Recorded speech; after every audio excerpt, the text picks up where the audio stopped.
Hello students, I'm Michelle Panan and today I'm going to teach you your lesson number 6 book Moment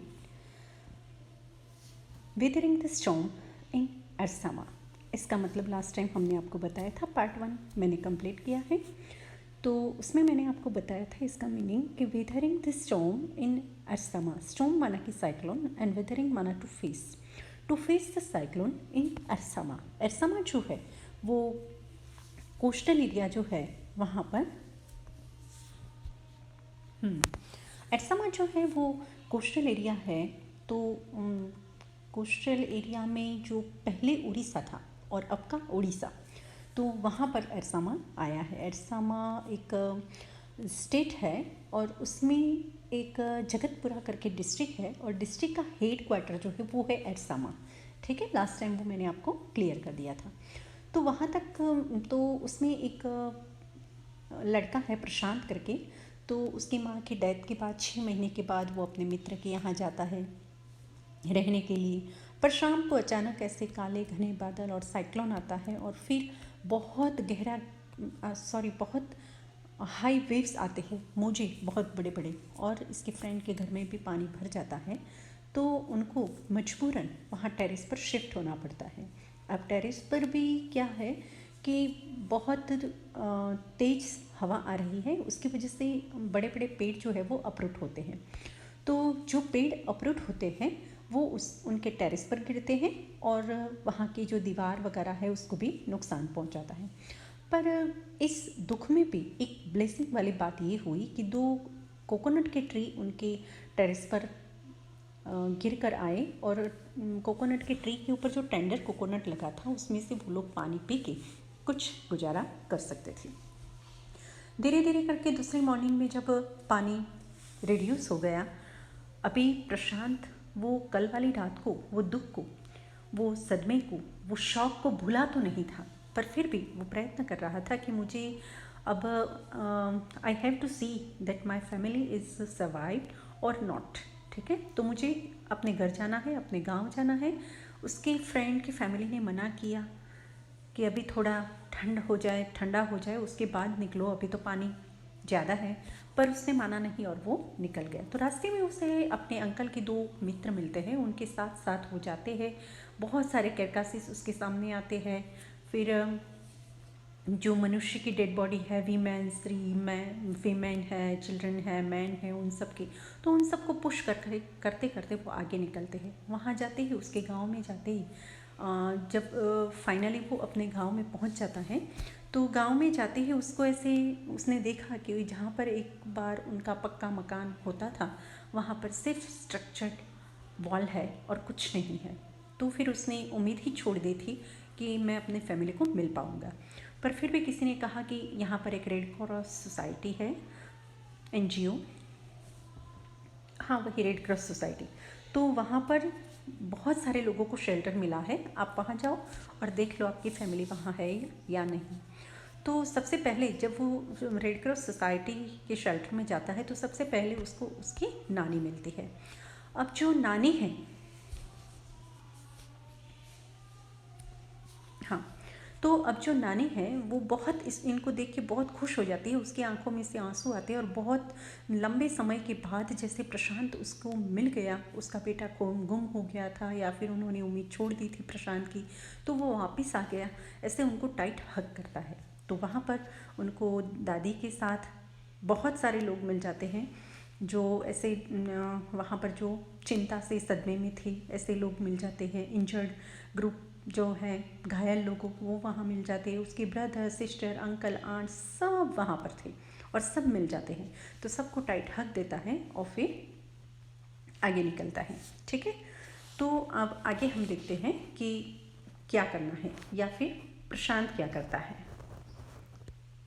ठीक है, by the next morning as he took in the desperate situation in the shelter, he decided to go a grip over himself. ठीक है, तो उसने कहा कि उसने दूसरी सुबह में उसने देखा कि लोगों की कंडीशन कैसी थी। शेल्टर में जो लोग रहते थे तो वो लोग बहुत उदास गमगीन से रहते थे, तो उसने अपनी जो चिंता थी उसको अपने पे हावी नहीं दिया, उसने अपने नहीं होने दिया, अपना आपा उसने संभाला, अपने आप को संभाला। He sensed a deathly grief settling upon the 2,500 strong crowd in the shelter. उसने देखा कि बहुत सारी क्या कहते हैं, चिंता पर, एकदम गहरी चिंता कहते हैं ना, उससे डेथली ग्रीफ कहते हैं। तो ये 2500 लोग का जो क्राउड था वो शेल्टर में, वो सब ऐसे चिंताग्रस्त थे। 86 lives were lost in the village, और 86 पीपल जो थे वो लोग वहाँ पर गांव में मर गए थे। All the 96 houses had been washed away. It was their fourth day at the shelter. तो 96 हाउसेस थे उनके गांव में, तो वो सारे के सारे तहस नहस हो गए थे, विनाश हो गया था उन सब का, सारे पानी में बह गए थे। और यहाँ शेल्टर में इनका ये 4th डे था। So far they have survived on green coconut. तो यहाँ तक 3 दिन तो इन्होंने अपना जो गुजारा है वो टेंडर कोकोनट होता है उसका पानी पी पी के गुजारा किया। But there were too few to go around such a tumult of people. Tumult यानी कि uproar of disorderly crowd force. अब लोग ऐसे चिल्ला रहे थे कि पेट में चूहे भाग रहे हैं, बिल्ली भाग रही है, मतलब बहुत भूख लगी है, ऐसे अब लोग चिल्ला रहे थे, क्योंकि 3 दिन से सिर्फ टेंडर कोकोनट। अब टेंडर कोकोनट तो पानी है, पानी तो वैसे भी जल्दी से डाइजेस्ट हो जाता है, तो पेट तो खाली का खाली रहता है। तो लोग अब चिल्लाते थे कि अब भूख सहन नहीं होती है, 3 दिन हुए हमें खाना खाए, कुछ मिला नहीं है। ठीक है, ऐसे लोग चिल्ला रहे थे।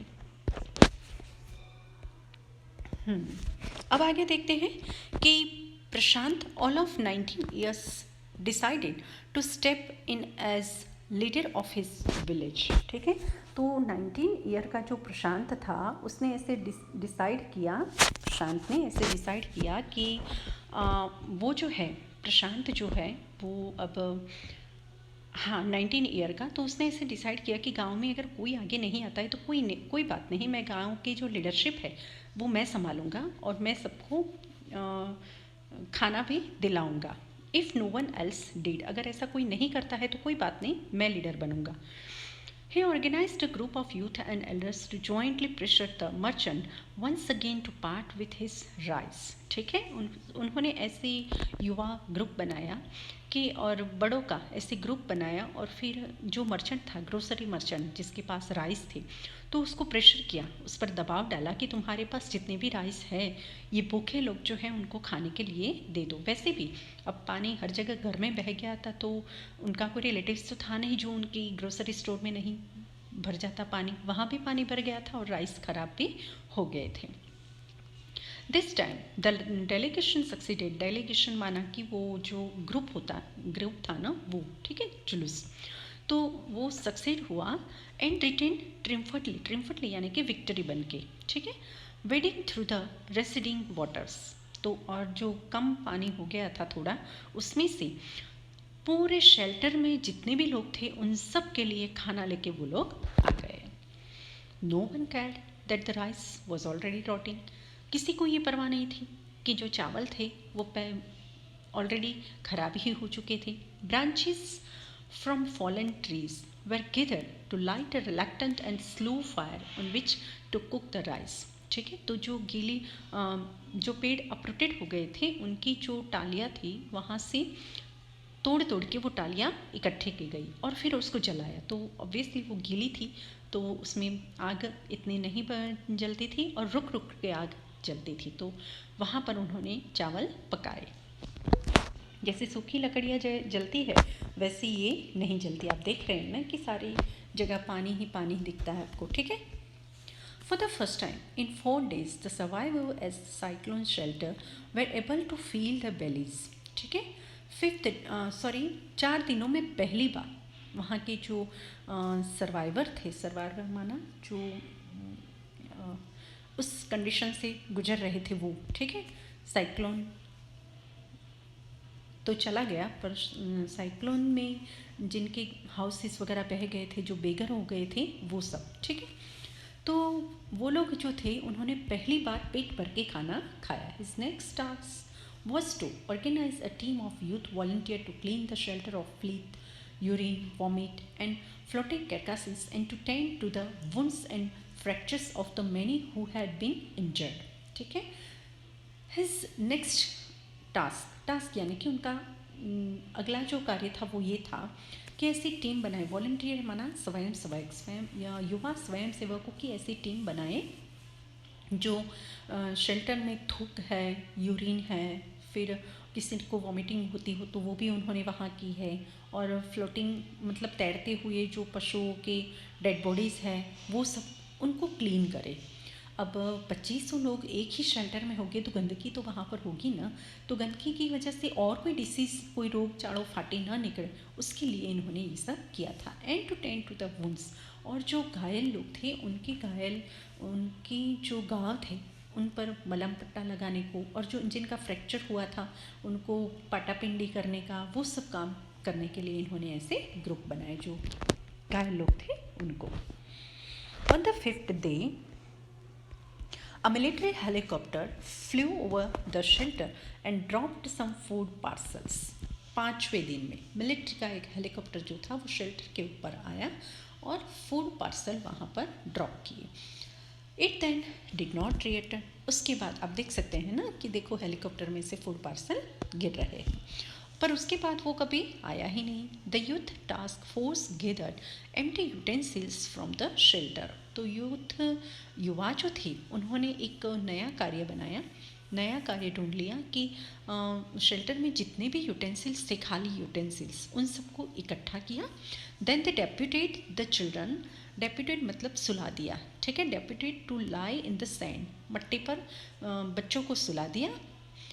Bye the waters left by the waters, यानी कि पानी जहाँ से बह गया था वहाँ जब जो मिट्टी थी उस मिट्टी पर बच्चों को सुला दिया. Around the shelter with this utensils on their stomach, पूरे शेल्टर के आसपास और उनके स्टमक पर मतलब उनके पेट पर खाली बर्तन रखे. To communicate to passing helicopters that they were hungry. ठीक है, वहाँ से गुजर रहे हेलीकॉप्टर को ये मैसेज देने के लिए, उनके साथ ये बात करने के लिए कि यहाँ पर जितने भी लोग हैं वो भूखे हैं, मतलब जो सोए हैं बच्चे वो लोग भूखे हैं. द मैसेज गॉट थ्रू, यानी कि हेलीकॉप्टर वहाँ से गुजरा और उसको मैसेज मिल गया. And after that the helicopter made regular rounds of the shelter का वो रेगुलर राउंड मारने लगा. और फिर air dropping food and other basic needs, तो जीवन ज़रूरियात की जो बेसिक नीड थी, ज़रूरियात थी जीवन के लिए, जीवन जीने के लिए, वो सब चीज़ें और फूड वो हवा में से मतलब हेलीकॉप्टर में से फेंकी जाती थी. Prashant found that a large number of children had been orphaned माना जिसकी मम्मी गुजर गई है या फिर जिसके पापा गुजर गए हैं या फिर दोनों गुजर गए हैं, ऐसे बच्चे. ठीक है, तो प्रशांत ने देखा कि बहुत सारे बच्चे अनाथ बन गए थे. He brought them together and put a polythene sheet shelter for them. उन्होंने प्रशांत ने सारे बच्चों को इकट्ठा किया और उनके लिए पॉलीथीन का, प्लास्टिक का एक शेल्टर बनाया. Women were mobilised to look after them, और स्त्रियों को कहा कि आप वहाँ पर आते जाते रहो, उनकी देखभाल करो. While the man secured food and materials for the shelter, जबकि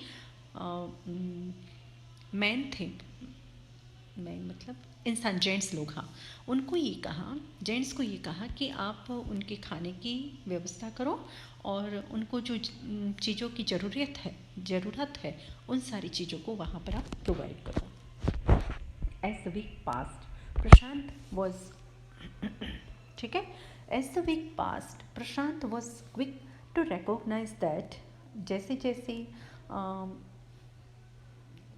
सप्ताह बीतते गए, Prashant was quick to recognise, Prashant ने बहुत जल्दी पहचान लिया कि the women and children were sinking deeper and deeper in that grief, कि बच्चे और जो औरतें थी वो अपनी चिंता में, गहरी से गहरी चिंता में डूबी जा रही थी, बहुत चिंतित थे वो.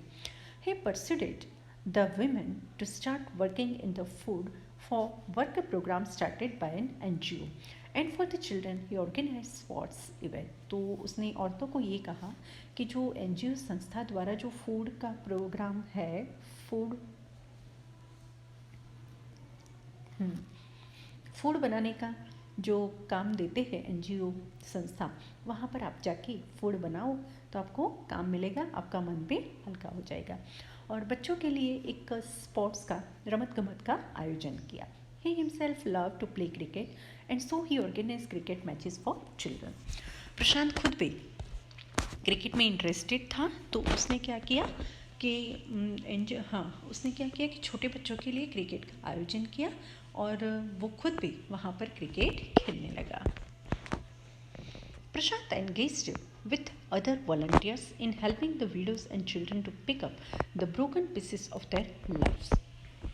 मतलब उनके जीवन के जो टूटे फूटे हिस्से थे उन सबको जॉइंट करने में, यानी कि उसमें से बाहर निकलने के लिए प्रशांत बाकी सब स्वयं सेवकों के साथ लग गया। The initial government plan was to set up institute for orphans and widows. Government ने भी ऐसे शुरुआत का एक प्लान बनाया कि जिसमें अनाथ के लिए और विधवाओं के लिए एक संस्था बनाई। However this step was successfully resisted मतलब इतना काम नहीं आया। ठीक है, ये जो स्टेप था उनका, ये जो एक कदम उन्होंने उठाया था वो सफल नहीं हुआ। एज इट वॉज फेल्ट, ऐसा लगता था कि in such institutes children would grow up without love. ऐसी संस्थाओं में बच्चे पढ़ तो रहे थे पर प्यार नहीं मिल रहा था। एंड विडोज़ वो सफ़र फ्रॉम स्टिग्मा, और वहाँ की जो विधवा थी वो सदमे में थी। एंड लोनलीनेस, और एकलता महसूस कर रही थी क्योंकि उनके बच्चे चले गए थे। ठीक है, तो काम मिल रहा था पर वो अपने दुख को भूल नहीं पाती थी, अपने अकेलेपन को वो दूर नहीं कर सकती थी।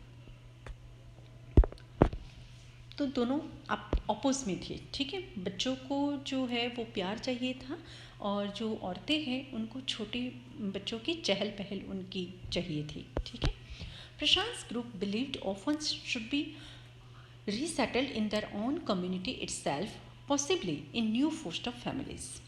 प्रशांत का जो ग्रुप था वो ऐसा मानता था कि ऑर्फन जो है बच्चे, उनको उनकी नई फैमिली में रीसेटल हो जाना चाहिए। नई फैमिली कौन सी? जहाँ पर जिन औरतों को गार्डियन बनाया था वहाँ। A family that provides custody और guardianship for children whose parents are dead or unable to look after them, made up of childless widows and children without adult care। ठीक है, तो इनको ऐसा लगता था कि हम इन दोनों को इकट्ठा करें, जैसे कि जो ऑर्फन बच्चे हैं उनकी देखभाल करने को विडो को हम कहें, तो विडो को बच्चों का प्यार मिल जाएगा और बच्चों को बड़ों की देखभाल मिल जाएगी। ठीक है, तो गार्डियनशिप सौंपने का उन्होंने डिसाइड किया। It is 6 months after the devastation of the super cyclone। तो सुपर साइक्लोन का जो डिवास्टेशन यानी विनाश था उसको 6 महीना हो गया। This time Prashant's wounded spirit has healed simply because he had no time to bother about his own pain। अब प्रशांत की जो घायल आत्मा थी उसको आराम मिल गया, हीलिंग हो गया। ठीक है, मलम पट्टा रूझ गया जैसे कि, क्योंकि उसको अपनी चिंता करने के लिए उसके पास, अपने दुख की चिंता करने के लिए उसके पास टाइम ही नहीं था। His handsome youthful face is what the widows and orphan children of his village seek out most in the darkest hour of grief। तो प्रशांत का जो हैंडसम और युवा जो चेहरा था, तरबराट वाला, कुछ कर दिखाने का उसका जो उत्साह था, उसकी वजह से गांव की जो विधवा थी, गांव के जो अनाथ बच्चे थे, उनको अपने क्या कहते हैं, डार्केस्ट आवर ऑफ ग्रीफ, उनकी चिंता भरे जो घंटे थे, अंधेरे, ठीक है, अंधेरे जो घंटे थे, उनके दुख भरे दिन थे, उसमें उनको ये लगता था प्रशांत के सामने देख के कि अगर ये संभल पाया है तो हम भी संभल पाएंगे। देखो, ये तो 19 ईयर का बच्चा ही है, हम तो बड़े हैं। छोटे बच्चों को लगता था ये तो बहुत बड़ा है, 19 ईयर का है, फिर भी ये संभल गया, तो हम तो अभी छोटे बच्चे हैं, हमारे सामने तो अभी पूरा जीवन है। तो इस तरह से प्रशांत ने अपने गांव वालों को और विडोज़ को, बच्चों को प्यार दिया, उनकी देखभाल की और सुपर साइक्लोन से, उसके स्टिग्मा में से, उसके सदमे में से बाहर आने के लिए उससे जितनी भी हेल्प बनती थी उतनी हेल्प उसने लोगों को की। तो here we complete our lesson number 6, weathering the storm in Ersama. I hope कि आपकी समझ में आया होगा। अगर नहीं भी आया है तो अब तो हमारा ऑफलाइन क्लासेस भी शुरू हो गए हैं, 1-2 दिन हो गए। तो अगर आपको कहीं समझ नहीं पड़ती है तो आप मुझे फ़ेस टू फेस भी बात मुझसे कर सकते हैं या फिर व्हाट्सएप पर भी आप मुझे पूछ सकते हैं। Good bye.